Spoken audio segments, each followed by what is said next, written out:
6 poèmes interdits, un procès, un écrivain en colère. Voici l'histoire vraie de Charles Baudelaire et de la censure littéraire la plus célèbre de France. En 1857, Baudelaire publie Les Fleurs du Mal, un recueil noir, audacieux, charnel. Immédiatement, l'ouvrage choque. Le parquet de Paris porte plainte. Baudelaire est poursuivi pour outrage aux bonnes mœurs. 6 poèmes sont jugés obscènes. Parmi eux, Les bijoux, Lesbos, à celle qui est trop gaie. Le poète est traîné devant les juges. Il refuse de se plier. Le verdict tombe. 300 francs d'amende et l'obligation de retirer 6 poèmes du recueil. Baudelaire est humilié.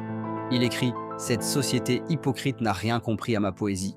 Il faudra attendre 1949 pour que la justice française annule cette condamnation. Presque un siècle plus tard, Baudelaire est étudié dans toutes les écoles.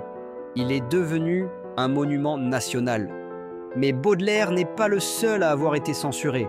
Rimbaud, Sade, Yourcenar, Genet, tous ont vu leurs plumes menacées. Abonnez-vous à Plumes Interdites pour découvrir leurs histoires. Les histoires qu'on ne vous a jamais racontées. Empire français, ministère de la Justice, tribunal correctionnel de la Seine, audience du 20 août 1857.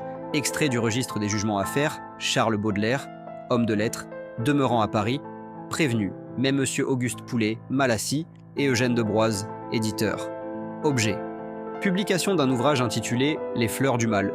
Le tribunal, après en avoir délibéré, attendu que ledit ouvrage contient plusieurs pièces de vers contraires aux bonnes mœurs et à la morale publique, attendu que 6 des poèmes présentés à la lecture publique, par leur nature même, excitent les passions les plus basses, offensent la pudeur et heurtent la décence. Par ces motifs, condamne Charles Baudelaire à une amende de 300 francs, 300 F, condamne même le Poulet Malassis et de Broise à une amende de 100 francs, 100 F chacun.